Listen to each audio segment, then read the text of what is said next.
Hello everyone, good morning. কেমন আছো সবাই? আশা করছি তোমরা খুবই ভালো আছো। আমিও তোমাদের ভালোবাসায় অনেক ভালো আছি। আজ আরেকটি নতুন ব্লগে তোমাদেরকে জানাই অনেক স্বাগত, অনেক ভালোবাসা। তো আজ হলো সোমবার আর এখন ঘড়িতে সময় হয়েছে ঠিক সকাল 7:30। তোমাদেরকে সঙ্গে নিয়েই আজকের ব্লগটি এই সকাল থেকেই শুরু করছি। তো ঠাকুরের বাসন কোসনগুলো সকাল করেই একদম ধুয়ে তুলসী মঞ্চে রেখে দিয়েছি। তুলসী মঞ্চটাও আমি আগের থেকেই ধুয়ে মুছে রেখেছি। তো যাই হোক, এই যে দেখো আমার মাম্মাম সবে মাত্র ঘুম থেকে উঠলো। এখন বাজে ঘড়িতে সকাল 8টা। তো মাম্মামকে এখন আমি জল খেতে দেব। তো প্রত্যেকদিন ঘুম থেকে ওঠার পরপরই মাম্মামকে একটু উষ্ণ গরম জল দিয়ে থাকি।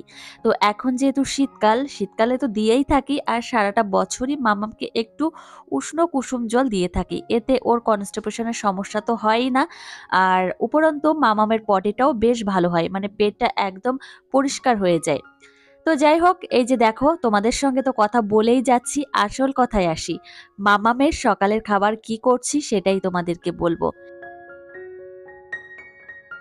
আর আজকে সকালবেলায় মামামের জন্য দারুণ একটা খাবার রান্না করেছি। তো তোমাদের মুখেই বলে দিচ্ছি, আমি রান্নাটা তোমাদেরকে পুরোপুরি দেখাইনি।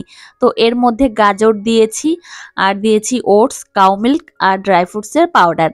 তো এই খাবারটা খাওয়ালে বাচ্চাদের ওজন বৃদ্ধি পাবে, আর এই খাবারটা সত্যি খুবই ভালো, তোমাদের বাচ্চাদেরকে খাওয়াতে পারো। তো তোমাদের যদি ভালো লেগে থাকে তাহলে অবশ্যই খাওয়াতে পারো। আমার মামামকে এর আগে খাইয়েছিলাম, তবে আজকে তোমাদেরকে দেখালাম যে কিভাবে আমি রান্না করেছি। শুধুমাত্র গাজরের হালুয়াও রান্না করে দিতে পারো, কিন্তু আমি ভাবলাম কি শুধু গাজর দিয়ে হালুয়া করব না, এর মধ্যে আমি একটু ওটস দিই, তার জন্য ওটস দিয়েছি। তো এই যে দেখো তোমাদের সঙ্গে কথা বলছি আর এদিকে আমার রান্নাঘরের কাজবাজ অনেকটাই সেরে নিয়েছি। আর এই যে এখন মামামের যে বাসন কোসনগুলো হয়েছে, এগুলো মানে আলাদা বাসন, মামামের রান্না বান্না করি সেই সমস্ত বাসন রয়েছে, এগুলো আমি কলপাট থেকে ধুই না, এগুলো আমি ঘর থেকে ধুয়ে রেখে দিই। আর গ্যাস টেবিল, গ্যাস উনান সমস্ত কিছুই পরিষ্কার করে একদম মেজে ঘষে পরিষ্কার করে মুছে নিয়েছি। আর এইদিকে টেবিলটাও মুছে নিয়েছি। তো এই কন্টেনারগুলো একটু সরিয়ে মুছেছি। তো এখন জায়গা মতো জায়গায় রেখে দিলাম। আর এখন গ্যাসের উনানের স্ট্যান্ডগুলো বসিয়ে দিলাম।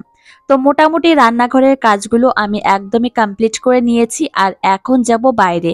ঘরের মধ্যে একদমই থাকতে ইচ্ছা করে না, জানো তো, বিশেষ করে এই শীতের সময় মনে হয় যে বাইরে গিয়েই বসে থাকি, মানে রোদ্রে বসে থাকি। আর বরমশাই এখন মেয়ের আবদারে মাম্মামকে নিয়ে যাচ্ছে রাস্তার দিকে, একটু ঘুরিয়ে নিয়ে আবার বাড়িতে রেখে যাবে। আর এই পুচকুটাকে দেখতে পাচ্ছ, এর নাম হচ্ছে জয়দীপ। তোমাদের মাঝে মধ্যে আমি ভিডিওতে দেখিয়ে থাকি। তো স্কুলে যাচ্ছে, তো ভাবলাম তোমাদের একটু দেখাই, কত সুন্দর লাগছে তাই না? তো এই যে দেখো কলপাট থেকে বাসন কোসনগুলো ধুয়ে এনে এই যে আবার ঘরে রাখলাম। মামাম সোনা সবে মাত্র ও ঠাম্মির সঙ্গে গিয়েছিল ফুল বেলপাতা আনতে, মানে বেলপাতা আনতে গেছিল। তো আবার বাড়িতে চলে এসেছে। তো মাম্মাম ও ঠাম্মির সঙ্গে গেছিল বেলপাতা আনতে, এই ফাঁকেই আমি স্নানটা সেরে নিয়েছি। তারপর ঠাকুর পুজো এখন করে নিচ্ছি।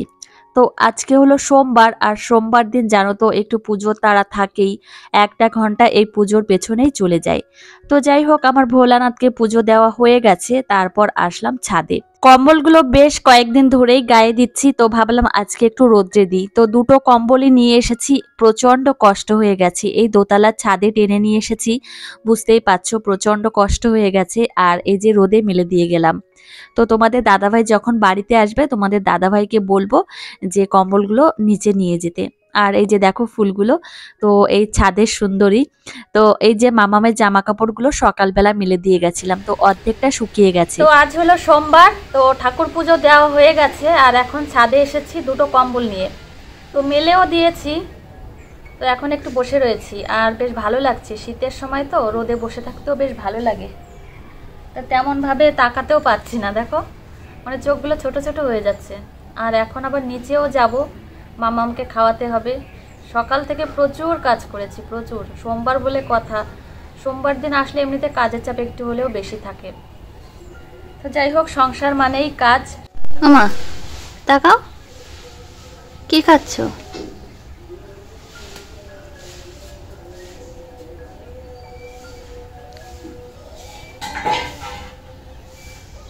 ছাদ থেকে নিচে এসেই মাম্মামকে স্নান করিয়ে দিয়েছি, তারপর ওকে রেডি করিয়ে নিয়ে এখন আসলাম ব্যালকনিতে। মাম্মামকে পুজোর প্রসাদ দিয়েছি। শসা দিয়েছি, মামাম শসা খেতেই খুব পছন্দ করে। তো দেখো দুটো হাতেই নিয়েছে আর খুব সুন্দর খায়। সত্যি বলতে শসাটা মামাম প্রচন্ড পছন্দ করে। তোমরা আবার বলো না যে তুমি শুধু বাচ্চার খাওয়া নিয়ে প্রশংসা করো। তো তোমরা বলতে ২-১ জন মতো বলো, মানে ২০০০-এর মধ্যে ২ জন কি ১ জন বলো যে তুমি মা হয়ে কি করে বলতে পারো যে আমার বাচ্চা খুব ভালো খায়। কেন গো বলতে পারবো না কেন? আমার মেয়ে যদি খুব ভালো খায় তাহলে কেন বলবো না? অনেক দিদিভাইয়ের তো বাচ্চারা খায় না, সেই সমস্ত দিদিভাই তো বলে যে আমার বাচ্চা খায় না, তাহলে কি তারা বলতে পারবে না যে আমার বাচ্চা খায় না? তো যাই হোক, বাদ দিই সে সমস্ত কথা। যত কথা উঠাবো ততই উঠবে, ওই জন্য কথা না বলাই ভালো। তো আমি এখন ফুল গাছগুলোতে জল দেব। তো আমি কি জল দেব? আমার মামামি এখন জল দিচ্ছে। তো আমার মাম্মাম সোনা আমাকে যেটা দেখে সেটাই করে। তো এখন আমি ব্যালকনিটা ঝাড় দিয়ে নিচ্ছি, প্রচন্ড নোংরা হয়েছে। তো ধুলোই বেশি জমে, কেননা একদম খোলা, তো ওই জন্য ধুলোটা বেশি জমে। তো এখন ঝাড় দিয়ে একদম কোণার দিকে রেখে দেবো, কেননা আমি স্নান করে এসেছি আর স্নান করে এসে নোংরা ধরবো না জন্যই পাশে রেখে দিচ্ছি। কালকে এসে না হয় আমি নোংরাটা পরিষ্কার করে নেব। আর এদিকে ব্যালকনি থেকে ভিউটা দেখছিলাম, প্রচন্ড ভালো লাগে জানো তো, এমনি তাকিয়ে থাকলেও বেশ ভালো লাগে, মনটা একদম শান্ত হয়ে যায়। তো মাম্মাম তো প্রথমে জল দিচ্ছিল, তারপর এখন আমি একটু ভালো করে জল দিয়ে দিচ্ছি। আজকে ওয়েদারটা তেমন একটা ভালো না, একটু মেঘলা রয়েছে। ফুল গাছ আমার প্রচন্ড ভালো লাগে, এমনিতে গাছগাছালি আমার প্রচন্ড ভালো লাগে। এখন হয়তো আমি যত্ন করতে পারি না, যেহেতু আমার ছোট্ট মেয়েকে যত্ন করে আমি আর সময় পাই না, সেই কারণে হয়তো হয় না। একটা বাস্তব সত্যি কথা কি জানো তো, মানুষের পেছনে না লেগে গাছ লাগানো অনেক ভালো। গাছকে যত্ন করলে আর গাছের পেছনে সময় দিলে গাছও অনেক ফুল দেয়, ফল দেয়। আমি যেটা মনে করি, মানুষের পেছনে না লেগে অন্তত বাড়ি একটা ফলের গাছ লাগাও বা ফুল গাছ লাগাও, দেখবে তাকে যত্ন করলে অনেক ফল পাবে বা ফুল পাবে। যাই হোক, তোমাদেরকে অনেক উপদেশ দিয়ে ফেলেছি, বিশেষ করে ২-১ জনকে বলেছি এই কথাগুলো, সবাইকে আমি বলিনি। আর ২-১ জন যারা এরকম বলো, সত্যি তোমাদেরও বোঝা উচিত এরকম কথা বলা একদমই ভালো না। জানো একটা মায়ের কতটা মনের উপর প্রভাব পড়ে, কতটা খারাপ লাগে, সেটা একজন মাই জানে। তোমাদের বাচ্চাকে যদি কেউ জিজ্ঞাসা করে কোনো কিছু, তাহলে তোমাদের কেমন লাগবে বলো তো? সেটাই বলছি। তো এই যে দেখো, এখন আমি ঘরটা একটু মুছে পরিষ্কার করে নিলাম। আর এখন আমি যাব নিচে, আর লাল সাদা কালারের যে শাড়িটা আমি বের করে রেখেছিলাম, সেই শাড়িটা নিয়ে এখন যাব একটা দিদি বাড়িতে। তো যে দিদি বাড়িতে আমি ব্লাউজটা বানাতে দিই, সেই দিদি বাড়িতে যাব, মামামকে সঙ্গে নিয়েই যাব। আর ব্লাউজটা বানাতে দিয়ে এসেই আবার মামামের জন্য রান্না করব। তো দেখো, মামামকে বলেছি যে নিচে যাব, তো মামাম আগে আগেই গেটের সামনে গিয়ে দাঁড়িয়ে রয়েছে। আজ হলো সোমবার, আর সোমবার দিন আমাদের বাড়িতে নিরামিষ হয়। তো আমার বরমশাই আমাকে বলে গেছিল যে আজকে ভেজ ডাল রান্না করতে। তো আমার শাশুড়ি মা আমাকে বলল কি যে শ্যামলী, পনিরটা কেটে দিয়ে যাও। তো আমি এই যে পনিরটা কেটে দিয়ে যাচ্ছি, আর আমি মামামকে নিয়ে যাব এখন সেই দিদি বাড়িতে। আর এখন যদি সেই দিদি বাড়িতে না যাই, তাহলে বিকাল বেলায় আর সময়ই হবে না, কেননা মামামকে আবার দুপুর বেলায় খাওয়াতে হবে, ওকে ঘুম পাড়াতে হবে। আর ৫টা কি ৫:৩০ বাজলেই তো সন্ধ্যা লেগে যায়, তাহলে কখন যাব? ওই জন্য ভাবলাম কি এখনই ঝটপট করে যাব, মানে ১০ মিনিটের মধ্যে কি ১৫ মাম্মাম মিনিটের মধ্যে তাকাও। বাড়িতে চলে আসব। তো যেই বলা সেই কাজ, মামামকে নিয়ে এখন যাচ্ছি সেই আসো, দিদি বাড়িতে। তো দেখো, মামাম আসো সোনা মা, মাঝ রাস্তায় দাঁড়িয়ে পড়েছে। আর এই যে এই রাস্তাটা দেখতে পাচ্ছ, আসো। দুদিকেই পাঁচিল দেওয়া। তো একদিকে হচ্ছে কবরস্থান আর একদিকে হচ্ছে জমি।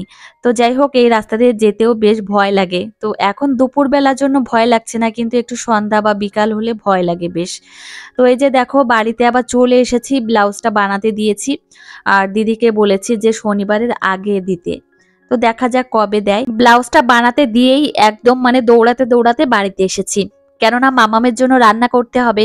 আর বরমশাই বাড়িতে চলে এসেছে, আর বাড়িতে আসার সময় এই যে নলেন গুড়ের সন্দেশ নিয়ে এসেছে আর নলেন গুড়ের মিষ্টি নিয়ে এসেছে। তো আমার কাছে আবদার করেছে যে আজকে সন্ধ্যার সময় আমাকে পিঠা বানিয়ে দেবে, মানে পাটিসাপটা পিঠা। তো এই যে একটা মামামের জন্য ব্রাশ নিয়ে এসেছে। তো মামামের ব্রাশটা নষ্ট হয়ে গেছে, তো তোমাদের দাদাভাইকে সকালেই বলে দিয়েছিলাম যে মামামের জন্য একটা ব্রাশ নিয়ে এসো। তো এই ব্রাশটা দিয়ে মামাম সকালবেলায় ব্রাশ করবে। আর এই ব্রাশটার দাম নিয়েছে ৩৫ টাকা। তো ভাবছিলাম যে বাচ্চাদের জিনিসের যে কি দাম, তো বড়দের থেকে বাচ্চাদের জিনিসের দামটা একটু বেশি হয়। তো এখন মামামের জন্য আমি রান্না করছি। সকালবেলায় মামামকে একটা ওয়েট গেইনের খাবার খাইয়েছি। তো শীতের সবজি দেই, গাজর দিয়ে আমি রান্না করেছি। সত্যি খাবারটা খুবই সুন্দর। আর দুপুরবেলায়ও মামামকে ওয়েট গেইনের একটা খাবার রান্না করছি। এখানে রয়েছে মুগ ডাল আর শীতের অনেক ধরনের সবজি। এর মধ্যে রয়েছে গাজর, ফুলকপি, শিম, তারপর রয়েছে পনির, তারপর আলু দিয়েছি। মানে অনেক ধরনের সবজি, এক কথায় বলতে পারো আমার পছন্দ মতো সবজি আমি দিয়েছি। তো যাই হোক, আমি তো রান্না করছি আর তোমাদের দাদাভাইকে বলেছি যে আমি তো ছাদে এখন যেতে পারছি না, তুমি কম্বলগুলো নিয়ে আসো আর মামামের কিছু জামা কাপড় রয়েছে সেগুলো একটু নিয়ে আসো। তো তোমাদের দাদাভাই এখন নিতে এসেছে। সত্যি বলতে আমার বরমশাই আমাকে অনেক কাজে হেল্প করে দেয়, অনেক কাজে। ওই জন্য কিন্তু আমাদের মধ্যে ঝগড়াঝাটি, কোনো অশান্তি হয় না। প্রচন্ড মিল আমাদের মধ্যে। এখন দুপুর 2টো বাজে। মামামের খাবার এখন আমি রেডি করছি। এখানে সাদা ভাত নিয়ে নিয়েছি আর মামামের জন্য যে সবজিটা আমি রান্না করেছি সেটা নিয়ে নিচ্ছি। এখানে রয়েছে ভেজ ডাল। তো এই খাবারটা এত সুন্দর, এত টেস্টি আর বাচ্চাদের ওয়েট গেইন করতেও সাহায্য করে। তোমাদের যদি পছন্দ হয় আমার রেসিপিগুলো, তাহলে অবশ্যই তোমাদের বাচ্চাদের খাওয়াতে পারো। আমি তোমাদেরকে বলবো না যে, মানে জোর করব না যে তোমাদের বাচ্চাদের খাওয়াও। তোমাদের যদি ভালো লাগে তাহলে অবশ্যই খাওয়াতে পারো। তো মামামকে দুপুরের খাবার খাইয়ে দিয়েছি, তোমাদেরকে আর দেখাইনি। আর এখন কিছু বাসন হয়েছে মামামের, সেগুলো এখন আমি ধুয়ে রাখছি। তো এই কাজগুলো আমি করে নিচ্ছি আর মামাম কান্নাও করছে।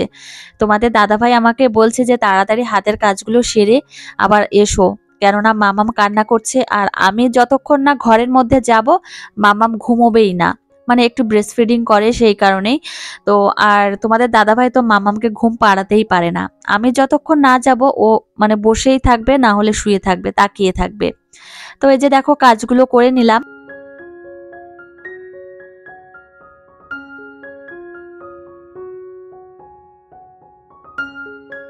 এখন ঘড়িতে সময় হয়েছে ঠিক বিকাল 5:30 আর আমি এখন চলে এসেছি রান্নাঘরে। একটুও রেস্ট পাইনি সারাটা দিন।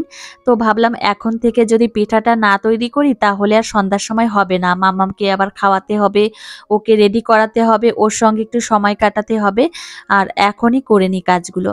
তো এই যে দেখো পিঠা বানাচ্ছি আর বরমশাইয়ের যে কি পছন্দ এই নলেন গুড়ের সন্দেশ দিয়ে মানে পাটিসাপটা পিঠা। ওর সবথেকে পছন্দের পিঠা হচ্ছে এই পাটিসাপটা পিঠা। তোমাদের আগেও বলেছি, তো এখনো বলে দিচ্ছি, দেখো কত সুন্দর হচ্ছে। তো প্রথমেই আমার শ্বশুর মশাইকে পাটিসাপটা পিঠা আমি দিয়ে এসেছি 2টো। তো বাবা খেয়েছে, বাবা আবার বেশি খেতে চায় না, বাবার আবার সুগার আছে তো সেই কারণেই। আর তোমাদের দাদাভাইকে এখনো পর্যন্ত দিইনি। তো এই যে তৈরি করলাম আর এখন সাজিয়ে দেব।